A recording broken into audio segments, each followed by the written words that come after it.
വാഗമണിൽ നിന്നുള്ള ഒരു സങ്കടകരമായ ഒരു വാർത്തയിലേക്കാണ് പോകുന്നത്. അവിടെ വാഗമൺ റോഡിൽ വിനോദസഞ്ചാരി കൊക്കയിൽ വീണു മരിച്ചു എന്ന വാർത്തയാണ് വരുന്നത്.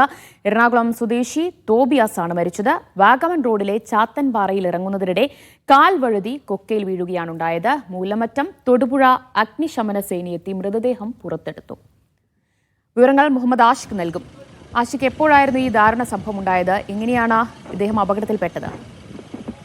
ഇന്നലെ രാത്രിയോട് കൂടിയാണ്, ഏതാണ്ട് 8 മണിയോട് കൂടിയാണ് ഈ അപകടം നടക്കുന്നത്. വിനോദസഞ്ചാരത്തിന് എറണാകുളത്ത് നിന്ന് എത്തിയ സംഘത്തിൽപ്പെട്ട തോബിയാസ് എന്നയാളാണ് മരണപ്പെട്ടത്. ഇവർ വിനോദസഞ്ചാരം ഇടുക്കിയിലെ മറ്റ് ഡെസ്റ്റിനേഷനുകളെല്ലാം കണ്ടതിന് ശേഷം മടങ്ങിയെത്തുന്നതിനിടെ വാഗമൺ റോട്ടിൽ ചാത്തൻപാറയിൽ ഇറങ്ങുകയായിരുന്നു. ഇറങ്ങുന്നതിനിടയിൽ കാല് വഴുതി വീണ തോബിയാസ് ഏതാണ്ട് 200 അടി താഴ്ചയിലേക്ക് പോയി. തുടർന്ന് കൂടെയുള്ള ആളുകളെല്ലാം ഫയർഫോഴ്സ് സംഘത്തെ വിവരം അറിയിച്ചു. എന്നാൽ മൂലമറ്റത്തു നിന്നുള്ള ഫയർഫോഴ്സ് സംഘം എത്തുന്നതിന് ചില പ്രയാസങ്ങൾ നേരിടുകയും പിന്നീട് തൊടുപുഴയിൽ നിന്നുള്ള ഫയർഫോഴ്സ് സംഘവും എത്തിച്ചേർന്നതിന് ശേഷമാണ് രക്ഷാപ്രവർത്തനങ്ങൾ ആരംഭിച്ചത്. ഏതാണ്ട് കടുത്ത മൂടൽമഞ്ഞും മഴയും ഉണ്ടായിരുന്ന സാഹചര്യത്തിൽ ഫയർഫോഴ്സ് സംഘത്തിലെ 4 പേർ 200 അടി താഴ്ചയിലേക്ക് ഇറങ്ങി ചെന്നതിന് ശേഷമാണ് തോബിയാസിന്റെ ശരീരം പുറത്തേക്ക് എത്തിയത്. ഏതായാലും നിലവിൽ തോബിയാസിന്റെ മൃതദേഹം ഇടുക്കി ജില്ലാ ആശുപത്രിയിലാണ് സൂക്ഷിച്ചിരിക്കുന്നത്.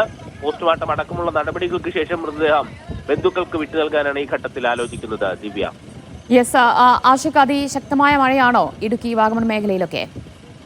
ജില്ലയിൽ ശക്തമായ മഴ തന്നെയാണ് ഈ കഴിഞ്ഞ ഏതാനും ദിവസങ്ങളായി അനുഭവപ്പെടുന്നത്. ഇന്നും രാവിലെ തന്നെ ശക്തമായ മഴയുണ്ടായിരുന്നു. പ്രത്യേകിച്ച് മലയോര മേഖലയിൽ കടുത്ത മഴ അനുഭവപ്പെടുന്നുണ്ട്. ഡാമുകളിലെ ജലനിരപ്പ് ഉയരുന്ന സാഹചര്യമുണ്ട്. അതേസമയം ശക്തമായ മഴയുള്ളതിനാൽ തന്നെ കടുത്ത കോടമഞ്ഞും രാത്രികാലങ്ങളിൽ ജില്ലയുടെ വിവിധ ഭാഗങ്ങളിൽ അനുഭവപ്പെടുന്നുണ്ട്. ദിവ്യ.